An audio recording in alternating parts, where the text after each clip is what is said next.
first very thankful for so many of you to come and have such interest in the city, in the library, hopefully. And we're just glad you're here. Sorry that our chairs, we've used up every chair that we have. There's a little bit of room back here. We can even pull this table over a little bit if you want to stand up here. We gotta leave a little room for the speakers.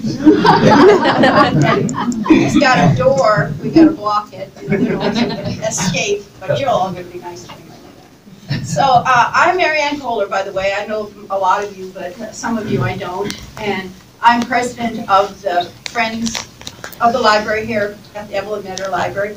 And there are many friends on the board that are here today. So would you friends stand up? I know a lot of you are friends. These happen to be board member friends. And they work hard to help support the library. We all do. And we're so glad you're here to enjoy an event with us. We're going to start with, I'm going to introduce Milagros, who is the librarian, head librarian here. And she's going to say a few words to you and make an introduction. And then we'll start with our main speaker. Hello, everyone. Hello. My name is Milagros Sanyega. I've been a branch manager here for the last 2 years, and I've been really blessed to be here. Harris County provides information and resources to enrich lives, strengthen communities through innovative services within and beyond our walls. We just had a ribbon cutting today from the Chamber of Commerce, and they declared that today is a proclamation that is Library Day. So it's a very special day for us, and I want to welcome you all. Here with us today as well is our Deputy Director, Garrett Smith, and I'd like her to come and talk to you all from Harris.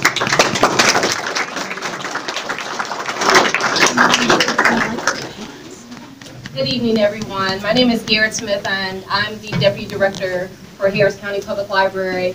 On behalf of the Library Director, Edward Melton, I just want to thank you all, for the friends of the library and the community, for your time and your sharing your time and your talents. You know, libraries, we can't do what we do. We can't serve the community without you all support. And so whether you come here often or if this is your first time, we really appreciate you, and we want to hear feedback from you in terms of what you want in your library. But again, I just want to thank you all so much for your time and support for the library. And I'm not going to keep it real long because I know the mayor would like to speak. But thank you all so much.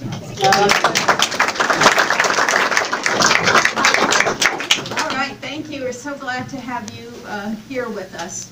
And we look forward to working with you in many different ways. So, all right, so now I'd like to turn the discussion and the information over to our mayor, Tom Kolupski, and to our city manager, Gail Cook.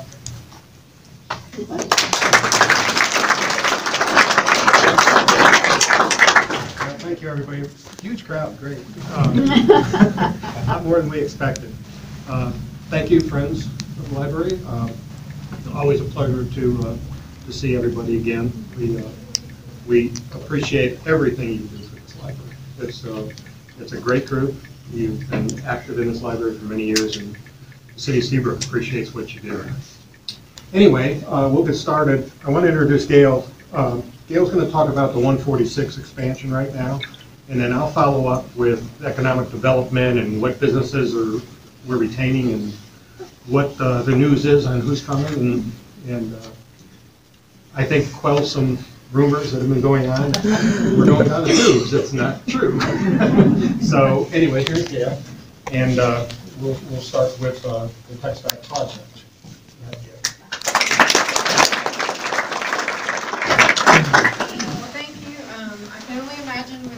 That a lot of you are kind of curious about the 146, because I think I've spoken a couple of times and haven't had nearly this crowd. So want to start off with telling you that the city's been working for the last 3 years intensely. Some of you have probably heard me speak at different meetings But it's all kind of culminated to the point that we're at now. And so the city, I want to kind of talk about one thing that we're going to be pushing out pretty soon. So those of you, I think, are probably looking at social media outlets. Hopefully you're connected with the city's website and notifications. But our communications team has received and gotten the sh146.com domain name. So you'll start to see that tagline, and we'll push it out. That is where we're going to work with TxDOT engineers, the project manager, and try to keep our citizens, anyone else interested in the project as far as the timeline, any updates, any detours, and try to get you the latest information in one source. So just got to remember sh146.com. We'll be pushing it out in the near future, but that is something that we have actually live right now. And if you've taken a look at it, some of you, you'll notice right now it's just sort of a blog. It'll have a reface as soon as the project officially breaks ground. But if you're curious and not sure what's been demoed, what the timeline of the project getting to the point we are now, we've got all of that chronicled on that website. So it's a really good little informational tool. By now, this time last year, we were not as far along, but you can see what TxDOT has done as far as right-of-way acquisition. So even though a lot of the structures are not down, they're about 70% complete on getting the right-of-way needed for the footprint of the 146 project. So now we've seen Popeyes, Sonic, you've seen the physical demolition of the project. A lot more in the corridor that are not coming down quite yet have been officially acquired by TxDOT. So they've had to go out to rebid again for their demolition crews, and the latest is probably by the end of May, we'll see another big sweep of demolitions in the area. So that's where they're at on the demolitions and acquisitions. Another piece of information just for you guys that love to research, the city has a mapping tool. If you're familiar with GIS mapping tools, if you go to our city website, the 146 project, the 146.com has information, but if you're really into mapping and seeing the intricate details of the plan as far as we have available to us, there is a 146 layer on a GIS mapping. So if you have curiosity or want to learn more about that, please let me know and I can show you how to pull that up as well. What that does is it physically shows where, in an overlay, where the project is going to go, what businesses are affected, the exact property lines, where the bridges and entrances will be as an overlay to the existing city. And it's a real interesting website to go to and to look at the GIS. So if anybody's interested, please let us know. Right, and then and to spin off of that, if there's a particular business or building you have curiosity, you can zoom in really, really close and get that line, and also see if there's a setback in that area as well. The greatest and latest, really probably the star of the show right now is, up to this point, it's been a moving timeline. This last year, everything has really moved rather quickly, and that the Union Pacific was one of the last pieces of the puzzle that was holding this project up. They did officially close with Union Pacific, so all of that has been officially closed and acquired by TxDOT, so that was the needed piece for the footprint. That's no longer a hurdle. And also for pipelines on the west side, they were looking for locations. The pipelines have all officially got their locations assigned as well. So both of those two hurdles that TxDOT was dealing with have been dealt with. This end of last week, it went live. So the 146 project is officially on the TxDOT website for the letting.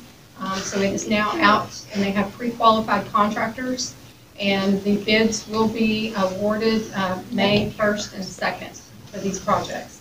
The projects that they have listed go from Red Bluff all the way down to FM 518. So there's 3 different projects in that length of that corridor, but all 3 of those projects are getting let on May 2nd. At this point, we've met with TxDOT and tried to stay, obviously, as current as we can on what their plan is. They plan to have a professional engineering firm be the city's contact to guide us through the construction phases. It will not be a TxDOT employee, but a professional project manager. And based on the plan set, which is subject to change, and this will be some of the information we'll definitely push out on 146 and keep our residents current, is phase 1 of the construction will start towards the south. We originally thought it was going to start at the north, but it is going to start at the south. So the existing bridge that we have today, they're going to widen that. So that's step 1, go to widen the current bridge. On moving back into the city limits, on the east side, the city has water and sewer lines that are along the corridor where Kentucky Fried Chicken, all up and down towards Rec Store. All of that will be in phase 1. All the utilities have to be moved out of the footprint for the highway project. So you'll start to see the east side torn up with utility relocates as well as the bridge going. Between the bridge and the utility relocates, that's about a 12 to 18 month phase. And then there'll be subsequent phases after that, but that'll be the first chapter of this project that we'll start to see. When they open the bids in May, there'll be a period of time, obviously we have to review things, and then they'll actually let the contract and get the contract signed. What they're telling us now, between getting the paperwork all finished, we'll actually see crews probably roll in August. So August will actually be when we probably see the real activity begin, even though they'll have awarded the contract probably sometime in May or June. A couple of things I've spoke on before, but since it looks like we may have some new people, a couple of things the city has been working on that we'll see in the project is some enhancements. So when TxDOT rolls in, the first thing they'll tell you is we build roads. That's all they build. So the City Council and the Economic Development Corporation over the last few years have been working on, is concrete all that there is to this project. We're Seabrook. Sometimes we've been associated with neighbors across the bridge, and branding was very important. Branding is very important for not only Seabrook proper, but also trying to recruit. We have an economic development director and team that obviously work hard because we are losing businesses, and luckily we have a lot of businesses the mayor will speak to that are relocating, and that's been a positive. But we are actively recruiting new businesses, and so what Seabrook will look like in the future is something that's very important to the new franchises that are looking at us. And so the project, which is sort of a spinoff from the comprehensive master plan, some of you might have been involved in coming to the workshops where we had hundreds of people come out and give the input of what do you envision Seabrook to look like? What do you want your Seabrook to look like in the future? All those were compiled into what's called the comprehensive master plan. And one of the projects was enhancements going towards the 146 construction. So some of the things that have been officially incorporated into the project are designs on the side of the walls. We'll have a new elevated overpass at Rep Store. When you get to about Capri, we'll have 2 elevated structures starting. One will be the existing bridge, one will start going to the new bridge. So the NASA Parkway and 146 intersection will be incredibly different. Where you'll have 2 elevated structures and you'll have massive open space underneath those 2 structures. So it was very important for city staff to be able to find out what we could do to really enhance those areas. You know, some of our neighboring communities towards 45, if you go out that direction, one of the concerns that was raised was if you've got that much concrete, that much flat space, what are we inviting to the NASA Road 146 intersection? What are we making comfortable? And so one of the design elements that have got incorporated is a riprap. So it will not be a smooth concrete paved with nothing underneath there, but a riprap that will not allow someone to comfortably house or be able to solicit under there. And so that is one of the features that we've worked really hard in trying to divert. Also a bollard design underneath there that will kind of bring in the seaside motif a little bit. And then some upgrades to traffic poles. So our traffic poles will look a little bit different than our neighboring communities, all in efforts of making a difference in our branding. Yeah, so the MSC walls that I talked about, the branding on the sidewalls, will now have an overpass, much like you see at Red Bluff. The side walls, or what they call the MSC walls, part of that branding you'll see are sailboat motifs that will be along. So right now, if you go back towards LaPorte, you'll see just that wave. That's what the TxDOT's called their wave design. They actually allowed us to come up with our own design. So Seabrook alone will have sailboats, and then also the city seal will be at each one of our intersections, anywhere there's a sidewalk. And we also incorporated with their landscape team how to use native landscaping that would cause minimal irrigation needs, but create a little bit more softness, thank you, in the intersections instead of just the concrete. So we'll definitely be posting some of these concept drawings in the near future. So again, please make sure you keep up with our social media posts. But it's been an ongoing project, and TxDOT actually has been a real blessing to work with. They've been easy to work with, and they're excited as much as city staff is on trying to incorporate the options of, if something's standard, can we upgrade with cost or without cost? And so they've worked with us really well on that. They want the opportunity to do something fresh and new rather than their standard. So they are excited. They've seen that, you know, we are a little innovative. Our neighboring city turned down the design, that they just want the standard wall. But they only have one wall that's actually going up. So we are going to be unique. Nowhere else in the state will TxDOT have this highway design. So we're kind of happy and excited to see it come. On those two projects, I know one of the biggest concerns as a resident is, you know, how is this going to impact me personally?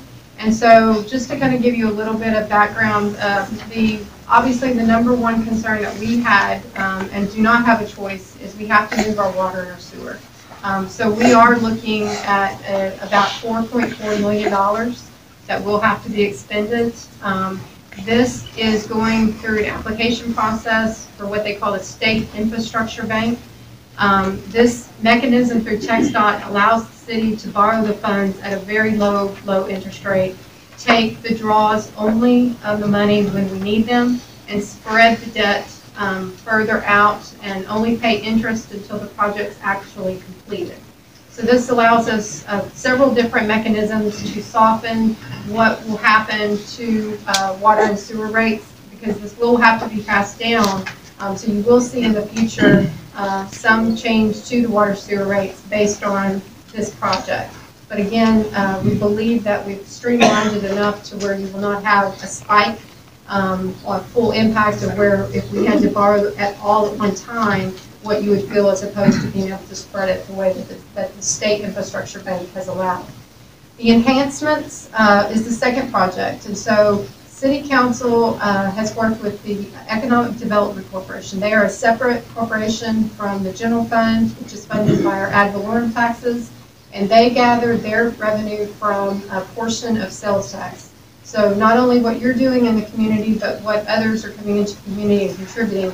That is the project money that is being looked at for the project for the enhancements. So that one is going to be completely separate and off of general fund, and a decision up to City Economic Development Corporation. And I'm going to take the questions, but I want to run through very, very quickly because this is going to be impactful for us too. There's a couple other projects I just wanted you to be aware of. I know a lot of you are concerned about 146. And a lot of you know about this one, but we do have another expansion that's going to happen at the exact same time. Red Bluff is also a TxDOT project. So the way that the timeline is right now, which is all subject to change, Red Bluff is also expected to kick off in August.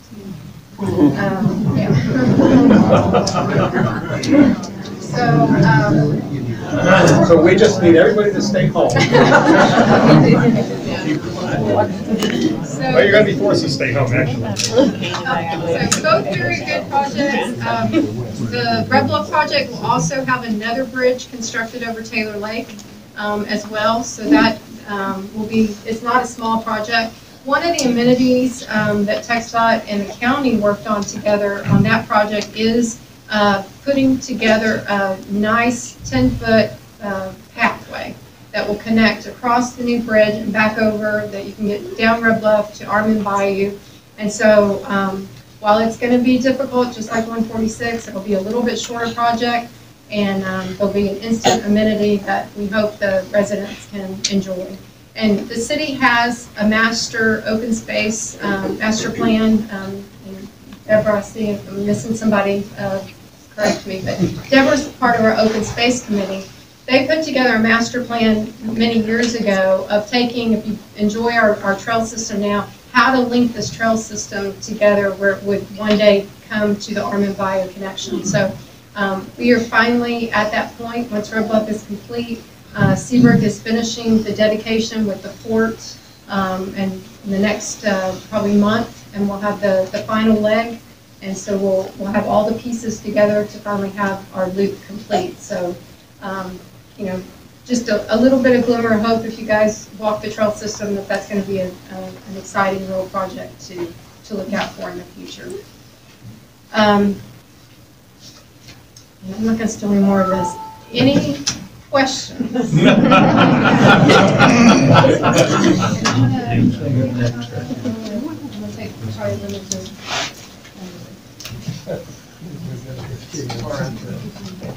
Yeah, you have 10 minutes. Okay. All right, we'll see how far we can go. Let me start here. How is all of this going to impact hurricane evacuation if they have two projects going on at the same time? I mean, TxDOT's aware both of the corridors are evacuation routes. Red Bluff's getting expanded because it's an evacuation route. They have assured us at all times 4 lanes will always be open on 146. So they'll probably, like a lot of construction projects, things will move, but there'll always be 2 south and 2 north because it is an evacuation route. like Rita? Yeah. Yes. Yes, you have. Since this project is impacting water sewer, is your formula for calculating sewer based on water, is that going to change or remain the same? It will. Every 5 years, we're required to go out and have a consultant look at all of our costs. So in the past, when we did our last water rate study, we didn't know what the final number was. Our engineers had not completed what the project costs were going to be to move. Now we have the exact number in hand. And this year, this coming year will be the year that we're required to go back out and have someone look at all of our projects, look at all of our debt, and reformulate that. So we will have an exact formula, and everyone will be able to look at all the study details to see how that was, put together. Yes. You'd mentioned the 146 project in the area of NASA 1, where they're going to have this large elevated area, and you said you were going to have riprap underneath that, which is broken up concrete to me. How's that going to work?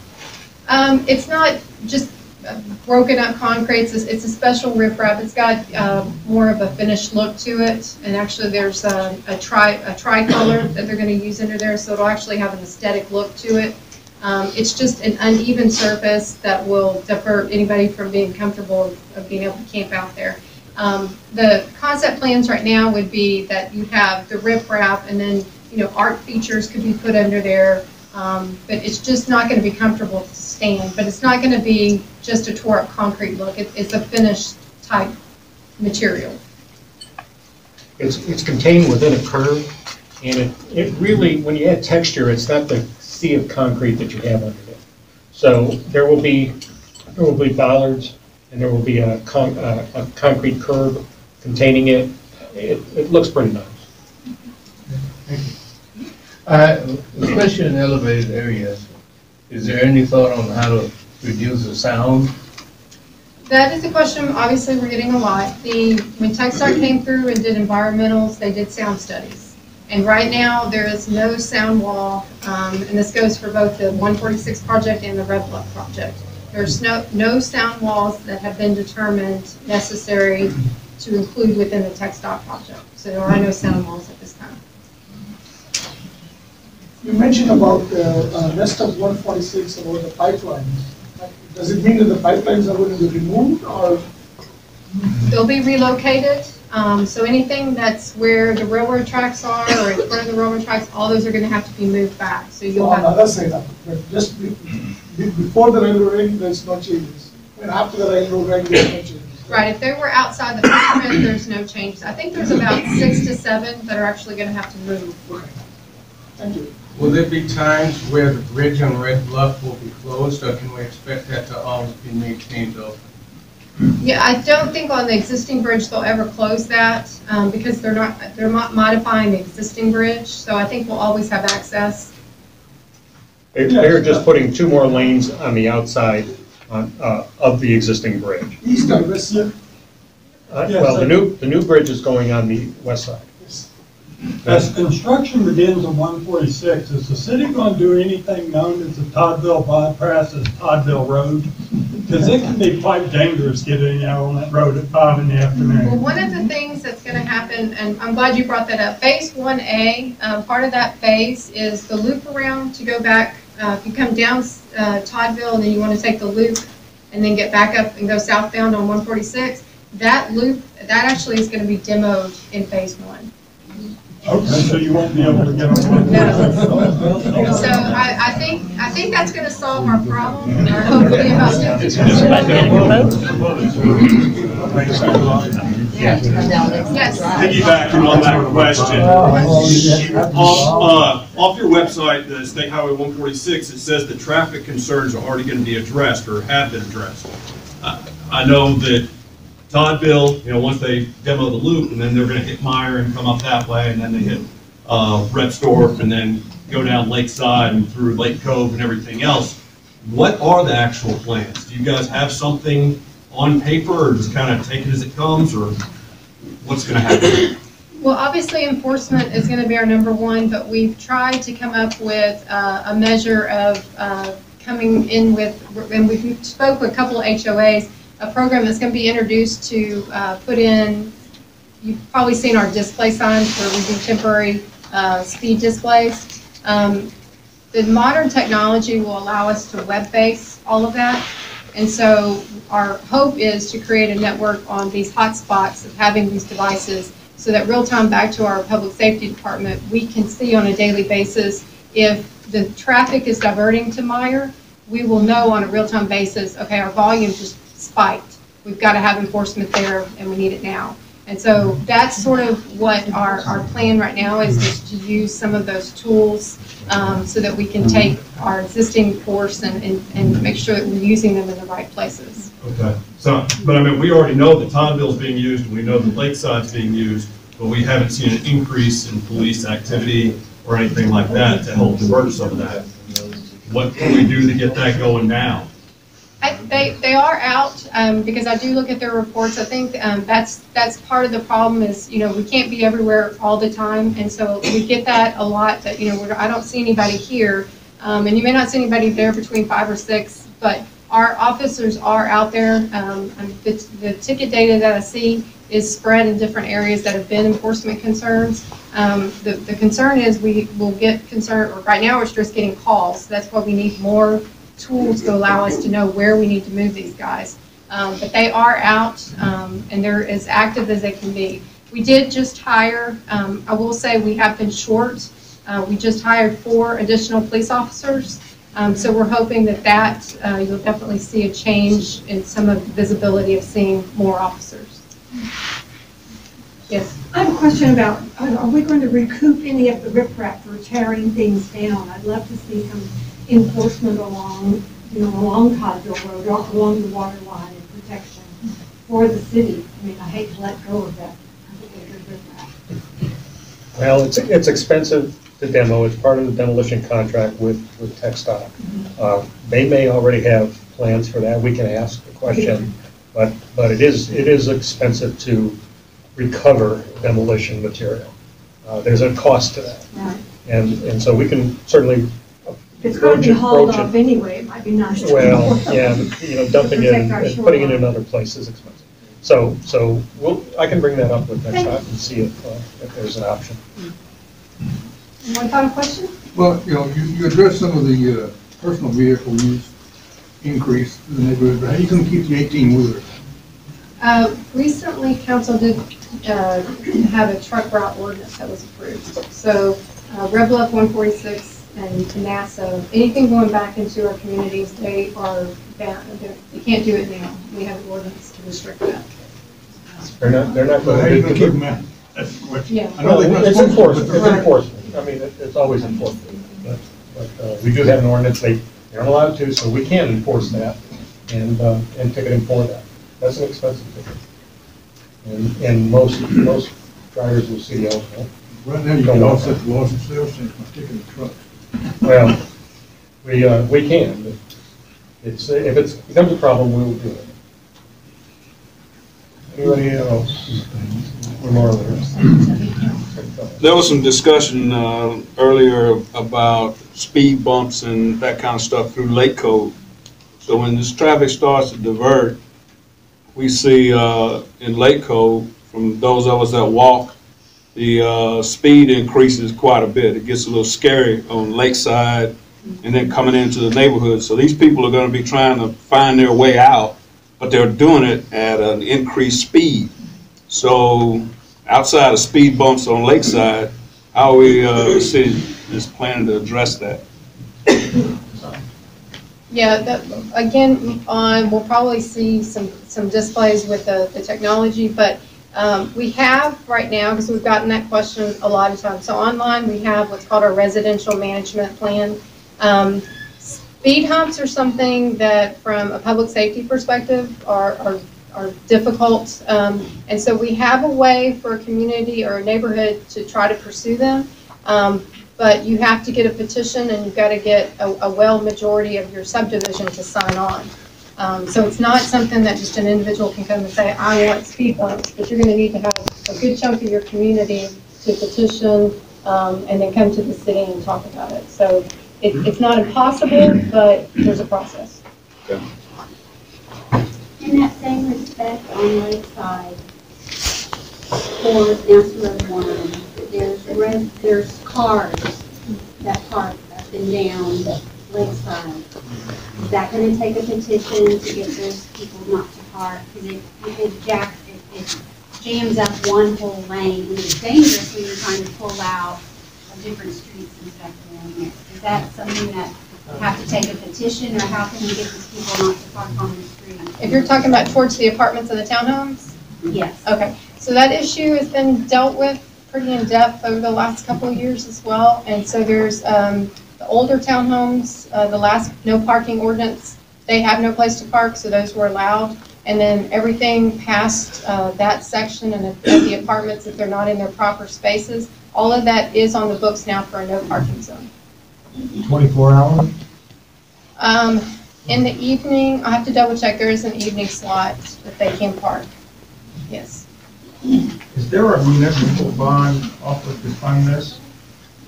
No, right now we're going through the state infrastructure rate. You're talking about in the water and sewer. Okay.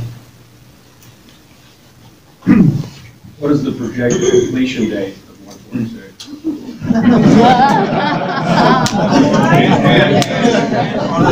Are there any incentives in place for the contract to finish on time or before time? I have asked TxDOT if there was an incentive for early finish. I'm pretty sure there isn't liquidated damages for the contractor. We've been told 3 or 4 different scenarios now between, and it's somewhere between 3 and 4. Months?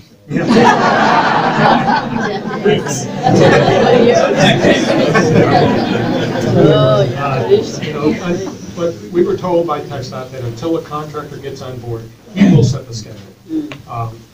Once they get all their subcontractors lined up and what their timeframes are, we will see a construction schedule from the project manager that they're assigned to. One quick question.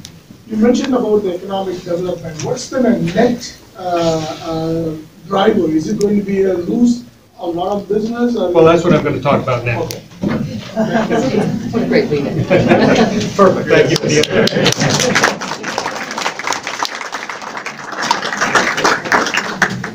Anyway, our Economic Development Corporation has been working now for the last 3 years, knowing this project's been coming. to try and keep our existing businesses and bring in new business. They've been active in the marketing of the city, and they've been doing a fairly good job. Part of the problem has been which areas are we marketing. We have a problem down at the point, down by the fish markets, with, a lot of that is owned by one property owner, and he hasn't been willing for the last 20 years to try and develop anything down there, and he still isn't. We've been talking to him. We have made some progress, but we aren't concentrating on the point. We also aren't concentrating on the lake area, along Nassau Road, where the old Endeavor project was going to be. That will take a big time development. We've tried it a couple times, we've been close, but those two areas will develop.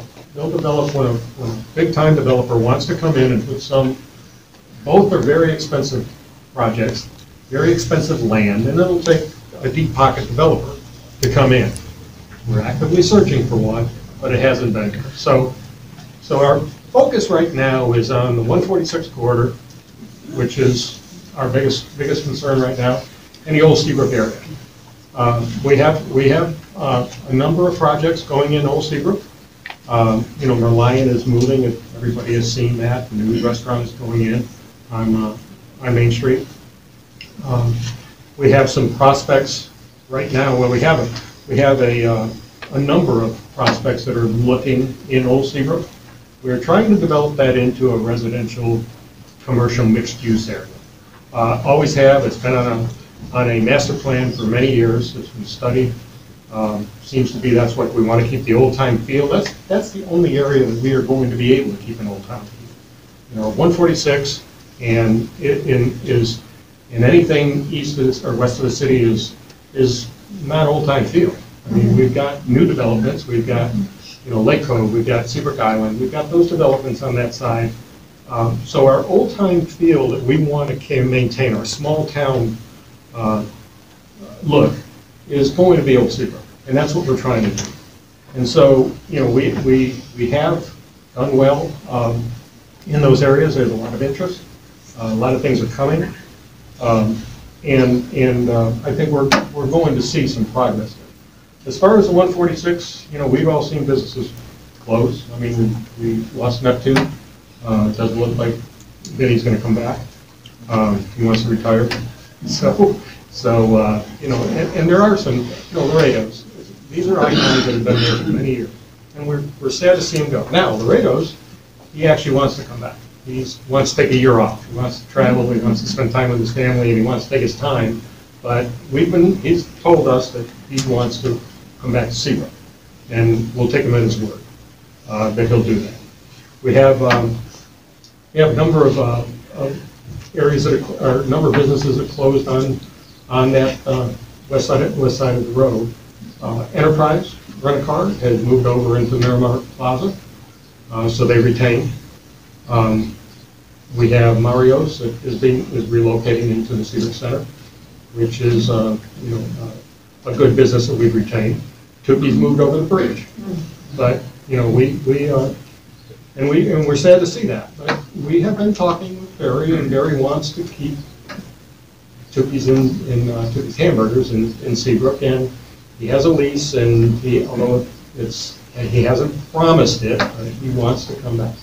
So as soon as he told me that he couldn't or didn't want to lose his staff, and he couldn't find a business to move into. The only one was across the bridge, so across the Seabrook Bridge.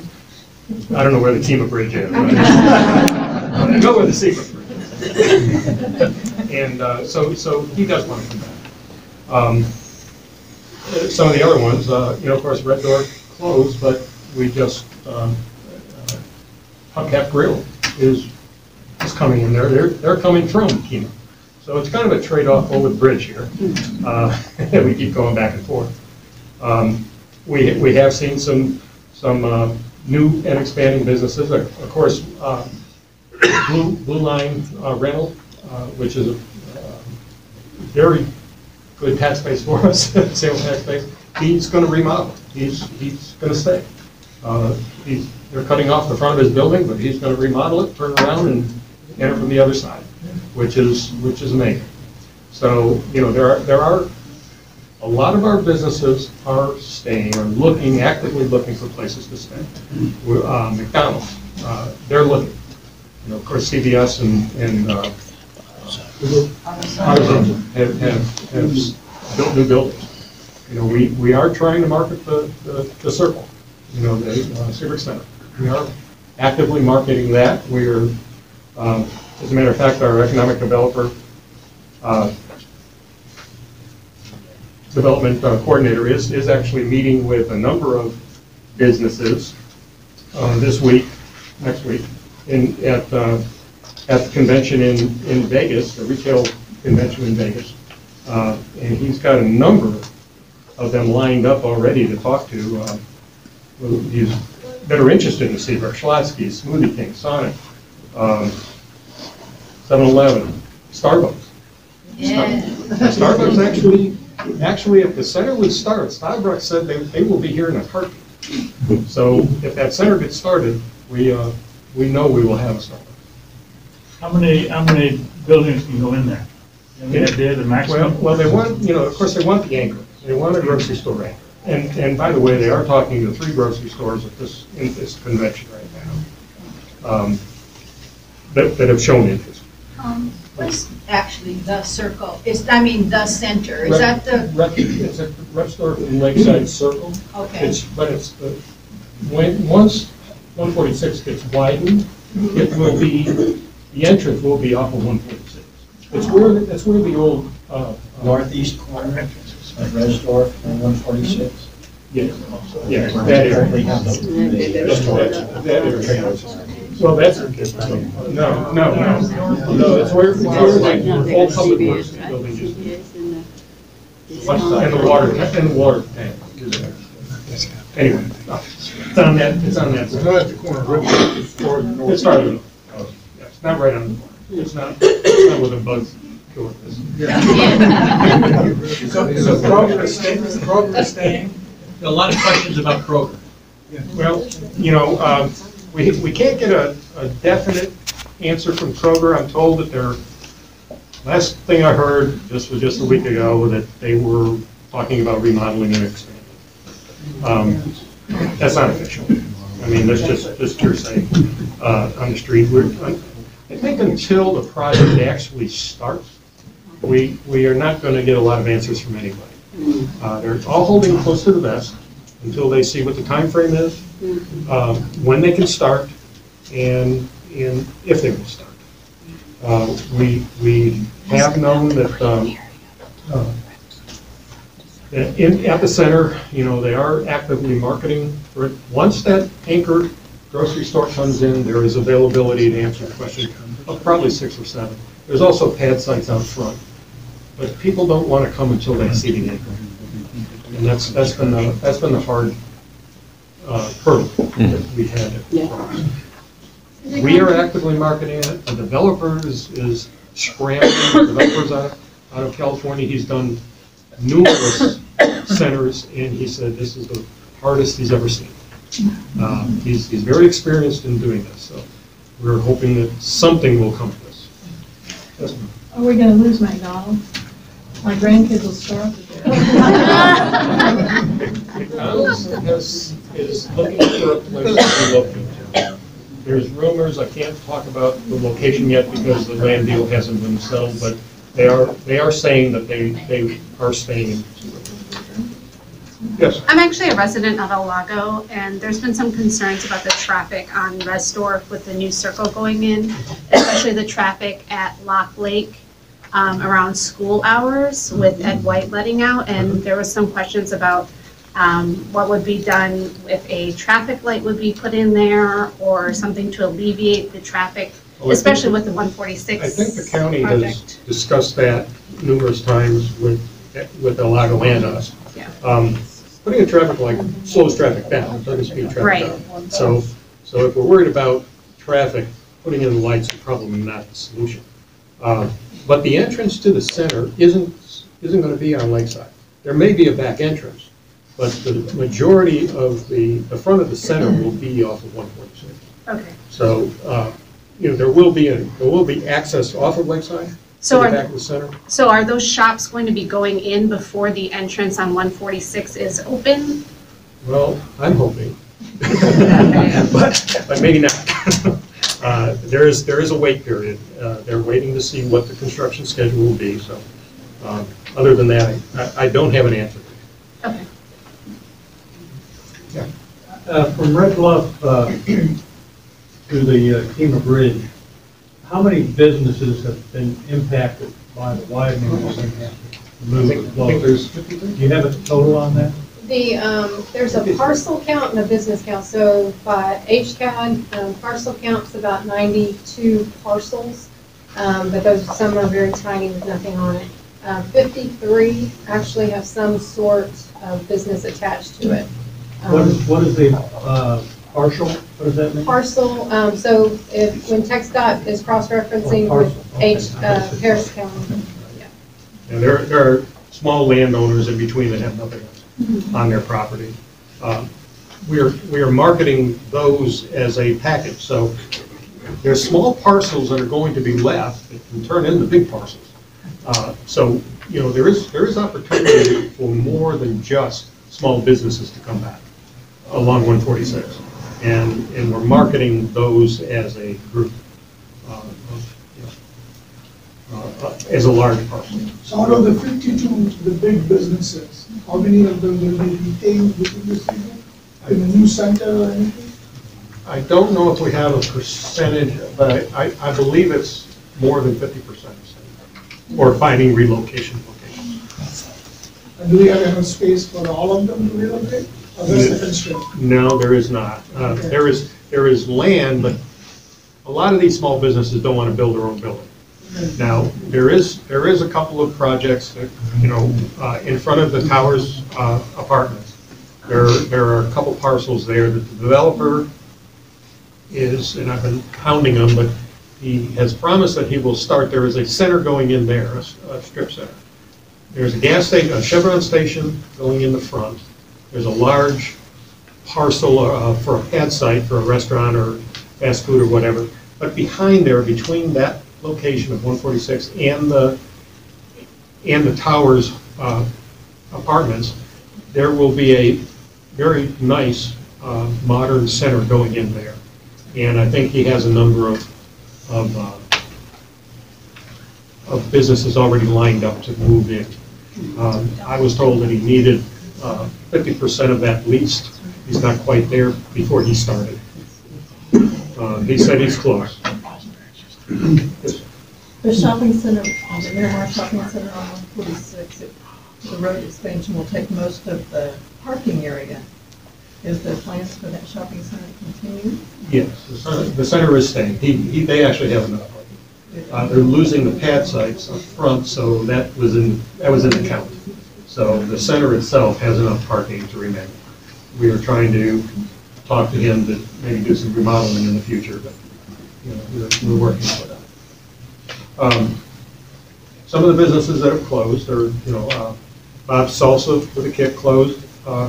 He isn't going to come back. I think he's moving to Pasadena or somewhere. The Green Garden is now the Hama Japanese restaurant.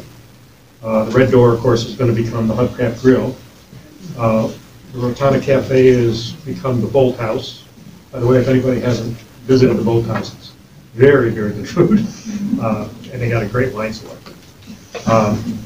But places, the Rustic Pecan, Seabrook Massage, of course, the Subway closed after Harvey. They are not coming back. We're not quite sure what's happening with the building at this point.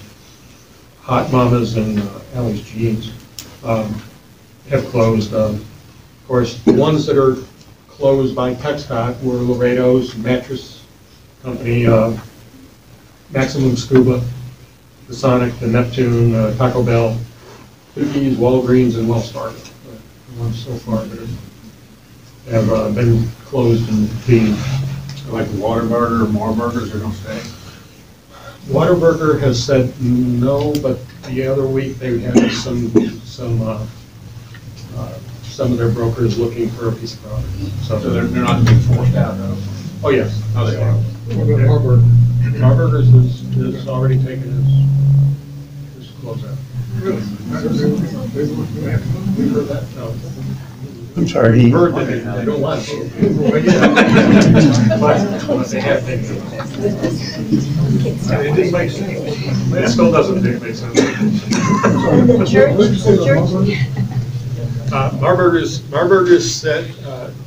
Marburger's is closed. Or they're taking a buyout from TxDOT. That property has been closed. Other than that, I don't know the situation of moving or staying. Yes, ma'am. Is there a chance an HEB will be coming in? HEB originally was in this. It was in the mix, but it doesn't look like it. We don't have the demographic. We don't have the rooftops right now to, according to them, to support it. They have a real weird formula on how they look at demographics and where they can move and where they can't. Even though there's a million cars going by on 146 every day, they just don't figure that in. Hard to believe. But they do have one that was just built in the general vicinity.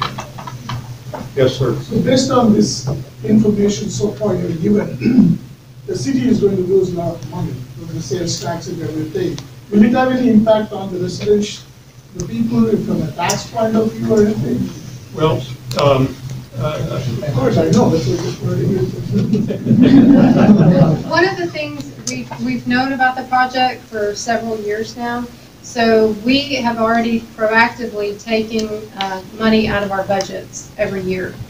So right now, we're at a comfortable spot that we believe we've decreased our budgets by our sales tax loss as we know it today. And right now, we're regaining a little bit more back than what we anticipated. The next step that is the question mark is property values.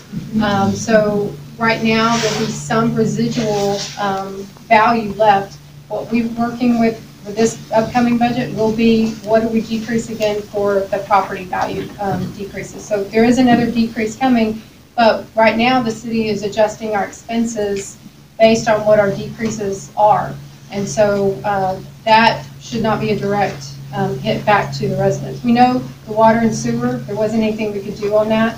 The state is mandating that we pay for that. So, but on the other side, we've already been proactive in decreasing our budgets and making sure that whatever we have with those decreases out, we're working with it. And then also, many years back, let me speak to the stabilization fund. right.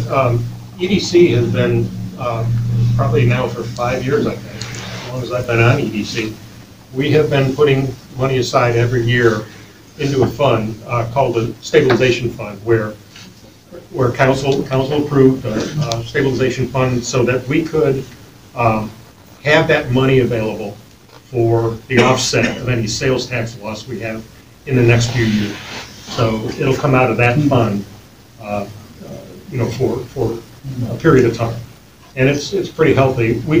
And the other thing is, TxDOT didn't start this when they told us they were going to start, so we had another year almost to before our businesses started closing. And a lot of the businesses are still open. We're still collecting sales tax on them, when we thought over a year ago we'd be losing that sales money. So it's a healthy fund. We've got another year down the road, and we're doing fine. So is anywhere being negotiated with the TxDOT that they have to compensate for the loss of sales tax because of this? We have been negotiating with TxDOT. It makes perfect sense. They are the ones who wanted this road, not us. I understand, but that's not how TxDOT and the state works.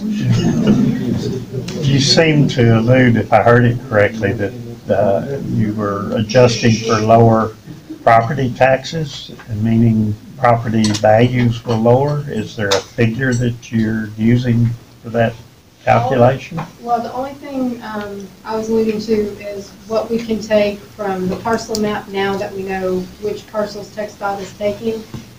If you go onto HCAD now, you'll start to see the TxDOT ownership on the parcels. So you weren't referring to individual home property? No, we're talking to just on the business parcels. We're talking to only the business parcels that we're losing, that we're being taken. Okay. We're going to lose lose tax base on I those. just wondered if you were devaluing my house by 50%. No.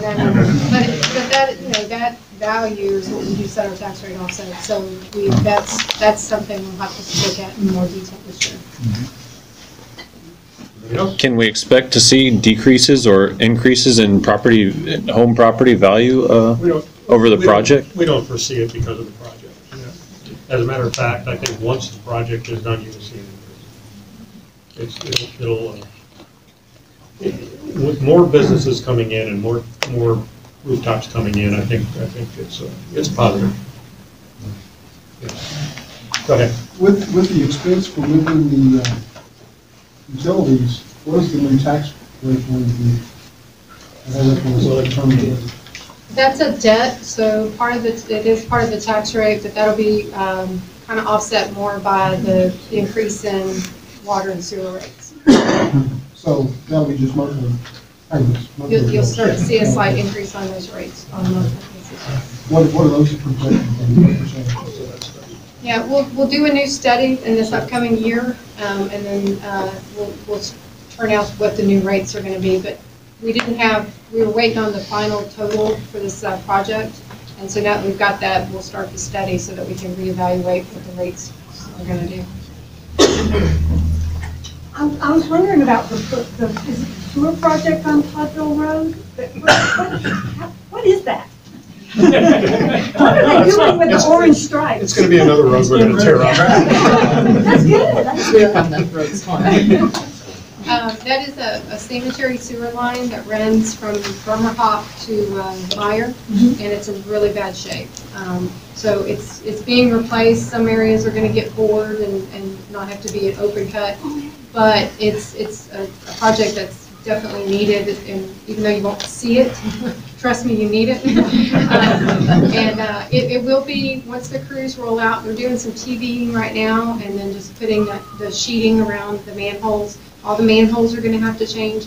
So back on the traffic issue, we put those electronic boards out there. We're hoping that diverts if people are using that as a cut through. It won't go into the evening hours where we have a rush, but during the day, you can expect flagmen out there in one lane at different times in that section. Did I hear you say that they might top over some of the ditches? Is that what? No, some of the manholes will have to move. So that's why it's a pretty involved project. Yeah. How long will those? Forever. It's anticipated about 6 to 9 months.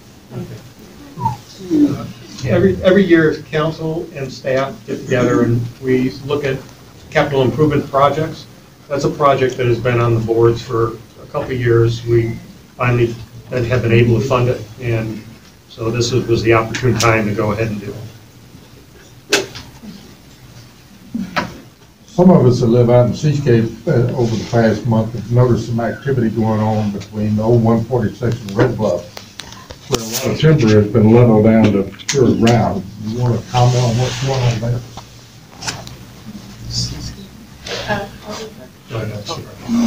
Yeah, there is a RV park and cabana type facility going in there. I think there's 40 or 50 sites that are being developed there by a developer. It's going to be pretty nice, but it's a nice use for a piece of land that was up against the port. Good location for it. Yes, Judge. You may have already answered this question, but I have a slight hearing loss. Sure.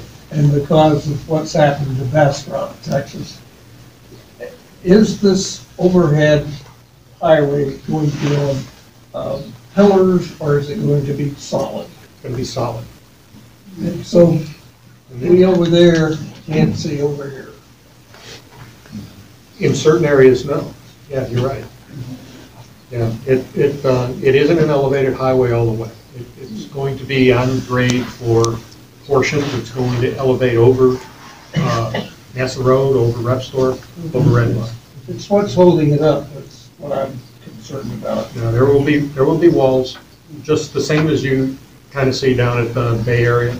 Those are the walls that we're looking at. That's what's coming. Where they just expanded I-45. That's going to be. Well, I'm not sure it's got different portions down there. Well, where you see the underpasses at 45 and Bay Area, that's what it's going to look like. You keep saying it's gonna be elevated at Nassau and elevated at Red Bluff. Is it gonna be elevated all the way between those two? So it's gonna be elevated and down? Yes, It's gonna be a grade between? That's correct. Anyone else? One more. On a recreational thing, when you get through, you're gonna put the boat ramp back? Well, we is not we. The boat ramp was a grant from Texas Parks and Wildlife back in the 90s. And TxDOT has said that it's not going to be accommodated at this point, that it would be a future project. It's going to be closed all during the construction period. We're working with them to try and relocate it or get access back under the bridge so it can stay. But at this point, there's no promises by TxDOT. So Keep working on them. I have told them that this is a very important amenity to Seabrook. And we just had a meeting, as a matter of fact, last week with them, actually with the chief engineer at TxDOT. And he was a little surprised that I was just adamant about it, but he is working with us. That relates to the recreational effect. What happened to the Pine Valley fishing pier? Harvey had a big toll on it. We are rebuilding it. It is coming back. As a matter of fact, I think they've started on it. And it should be open in the next week or so. Okay. Tom, I've been told from some pretty reputable sources that before they do any elevated work in the city of Seabrook, they were going to go ahead and put in the second bridge with the flyover lanes. I think. Are you hearing the same thing? No, I think the flyover bridge is going to be the last part of the project. You see, as a marina owner, they're telling us it'll be the first part. The existing bridge expansion's the first part. The new bridge that they'll construct is going to be towards the end. But they will do bridge work at the beginning, but it's on the existing bridge. Yeah, it's on the east side. It's on the east side of the existing bridge is what they're going to do first. Exact opposite they told us. Well, I will said west side flyover bridge is the first part. And I will tell you, TxDOT's been telling us, yeah, once that project engineer gets in, things are likely to change. So that's why. Yeah, until the contract's let and the contractors are here, they'll tell TxDOT what they're going to do. Actually, this won't be a TxDOT project anymore; it'll be theirs. And so the schedule will be changed. Will be set, and things may change. But right now, that's the game plan. What are you referring to as a flyover bridge? Is it the additional bridge? Yeah, the additional bridge on the east side. So they're expanding the existing. On the west side. They're expanding the existing bridge, and they're building an entire another bridge on the east side. The west side. West side. Yeah, west side. The lake side. Okay. Okay. One more. They tell me I have to go, so one more. The tank that's on the roundabout at Red Bluff, is there going to be anything done to make it more aesthetically pleasing to look at? You don't like the clock? No, I mean, not the tank. Oh, the tank, yes. Yeah, that too. Like a mural or something? Well, we're talking, we have a number of plans. We may have an art contest. There's a lot of things planned, but it probably won't stay the same. Anyway, thank you. Thank you. Thank you.